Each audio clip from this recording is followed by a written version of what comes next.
Saya sangat marah kepada oknum-oknum siapapun yang hari ini pihak-pihak tertentu yang mengenduskan berita miring terhadap diri saya. Saya sangat murka, bela kecewa dan terluka. Assalamualaikum Mbak Kartika. Sebelumnya mohon maaf ya, bukan berarti saya ikut campur ya. Yang katanya calon presiden harus pintar mengaji dan sebagus apa suaranya. Benarkah itu? Maaf ya Mbak, ini sebelum mengeluarkan statement ini tuh Mbak dipikirkan dulu nggak ya? Pencerahan Bu. Jadi kayak Mbak ini merendahkan calon presiden, bahwa mereka itu nggak pada bisa ngaji gitu loh. Emang Mbak tahu mereka ini pada nggak bisa ngaji, suaranya pada jelek atau gimana gitu? Arab aja. Kan ini mau nyalon presiden Mbak, bukan mau lomba ngaji. Jadi nggak harus suaranya bagus juga tuh. Yang penting mereka menjadi pemimpin yang amanah, itu aja. Jadi mbaknya jangan merasa suci, jangan merasa benar, jangan merasa paling bisa gitu loh Mbak ya. Atau gini aja deh Mbak, sebelum Mbak menantang calon presiden, tantang Tiara Marlene dulu deh ya. Yuk, aku juga pengen tahu sebagus apa suaranya Mbak Kartika. Tapi aku percaya sama Mbak Kartika. Tapi tetap, kita sepintar apapun pasti masih ada orang yang lebih pintar di atas kita. Makasih ya Mbak Kartika. Ditunggu ya. Mohon maaf ya. Assalamualaikum warahmatullahi wabarakatuh. Wah, lagi rame nih. Banyak sekali video yang masuk nge-tag saya tentang siapa? Kartika Putri, seorang istri dari Habib ya, Ustadz gitu ya. Bilang bahwa ya pemimpin atau calon presiden yang bisa mengaji, yang suaranya merdu baru dia pilih dan sebagainya. Mungkin dia melihat dari sisi perspektifnya dia sebagai seorang istri yang paham barangkali ya, paham tentang agama. Tapi kalau orang yang paham tentang agama nggak perlu deh kita menyudut-nyudutkan salah satu dari agama kita. Ini sangat sensitif soalnya gitu loh. Apalagi ini dia kan sebagai seorang istri Habib ya. Ini kita bicara psikologis ya, bukan masalah agama, oke? Karena gini, seorang istri Habib atau istri Ustadz itu memang harus mempunyai teladan yang lebih daripada kita-kita ini gitu loh, yang mungkin saja tidak terlalu banyak pahamnya gitu loh.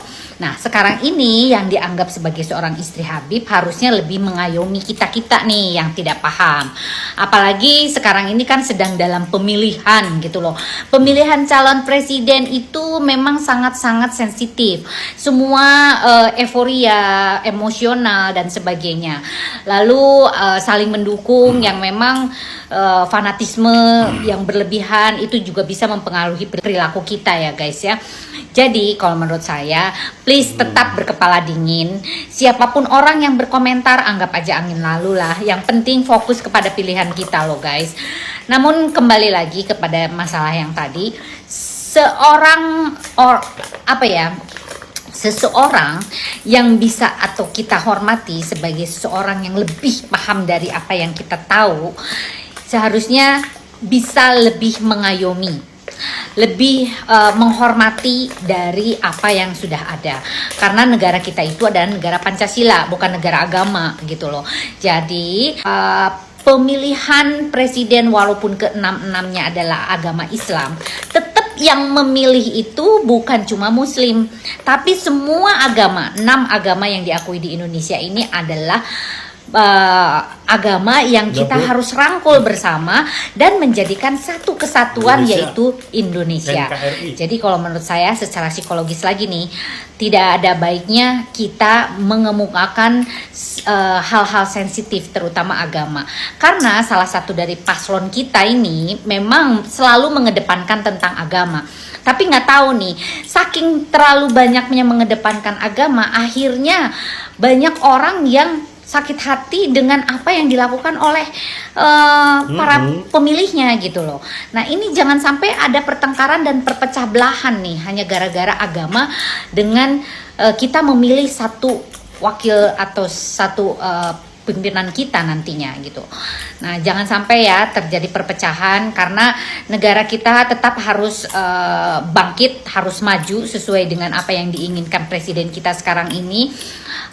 Indonesia maju, Indonesia yang penuh dengan manusia-manusia yang punya karakter yang baik, akal sehat, berpikiran logis, dan tetap mengedepankan kesehatan mental.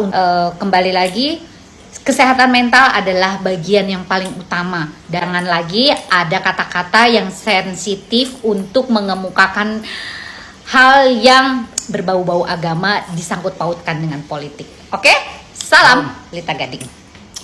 Sumpah ya gue greget banget sama artis yang selalu ribut sama Dr. Richard, lo tau kan?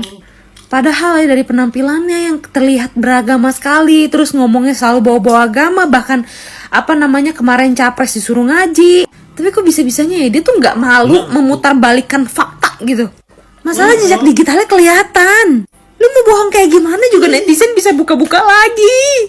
Terus bisa-bisa dia ngomong kayak gini, saya nggak tahu kenapa Dr. Richard tuh benci banget sama saya. Mbak, ya Allah mbak, lu yang udah buat dia masuk penjara even sebentar. Lu yang buat dia sampai ditarik-tarik sama polisi. Lu yang buat bininya nangis-nangis gara-gara mikirin nasib lakinya. Dan lu masih sosok innocent bilang, gue nggak tahu kenapa dia benci sama gue. Dan dia masih bisa bilang, bukan saya yang bikin Dr. Richard tuh masuk penjara. Hey, Anda bodoh. Itu yang lapor kalau bukan Anda siapa? Makanya kenapa banyak orang yang selalu bilang kebaikan itu di atas agama. Mau sekuat apapun gitu ya agama lo ya, tapi kalau hati lo nih nggak menunjukkan kebaikan tuh sama aja mbak. Tolong mbak, nih hati nih sejalan sama parasnya. Kan parasnya udah cantik, hatinya dibenerin. Satu lagi nih, jadi mbak artis ini kan dipanggil podcast ya. Yang gue bingungin, lo ngapain manggil dia ke podcast? Lo mau adu domba? Lo mau buat ini masalah gede lagi? Ini masalah udah kelar antara Dr. Richard sama mbak ini. Terus ngapain Anda nih artis yang punya podcast manggil si mbak ini untuk klarifikasi? Kan ujung-ujungnya jadinya blunder. Dia malah ngomongnya bukan fakta, tapi dia ngarang sendiri.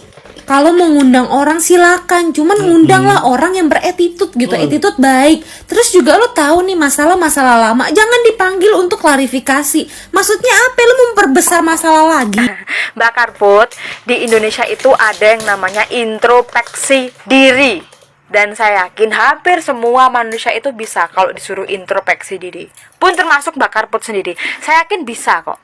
Dan kalau kita ngomongin topik kemarin ya, yang Mbak Karput bilang capres yang pinter ngaji kita coblos. Itu masalahnya cara kerjanya nggak boleh begitu Mbak Karput. Kenapa kok bisa begitu? Yang namanya politik dan agama ini adalah dua hal yang berbeda dan harus dipisah. Itu namanya politik identitas.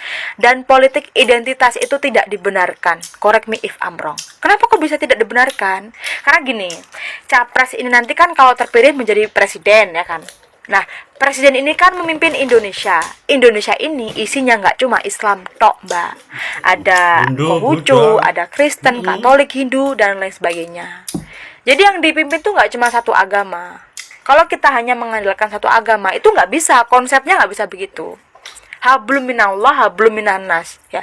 Itu dua hal yang berbeda mbak. Ini correct me if I'm wrong loh ya. Saya masih fakir ilmu banget. Jadi gitu ya Mbak Karput. Tapi di sisi lain saya juga turut berduka cita atas apa yang sudah Mbak Karput alami. Mbak Karput mengalami doxing dari orang yang tidak bertanggung jawab ya. Mereka menyebarkan foto-foto lawas Mbak Karput. Ya, saya minta maaf juga apa yang sudah terjadi sama Mbak Karput. Tapi di sisi lain kita juga harus paham yang namanya politik identitas itu juga tidak bisa dibenarkan. Mungkin dari sini kita bisa belajar bareng-bareng ya Mbak Karput dan teman-teman. Yang namanya politik identitas itu bukanlah hal yang benar, dan doxing pun juga bukan hal yang bisa dibenarkan gitu ya. Mungkin kita bisa belajar untuk introspeksi diri juga dan belajar ngomong maaf gitu sih. Oke?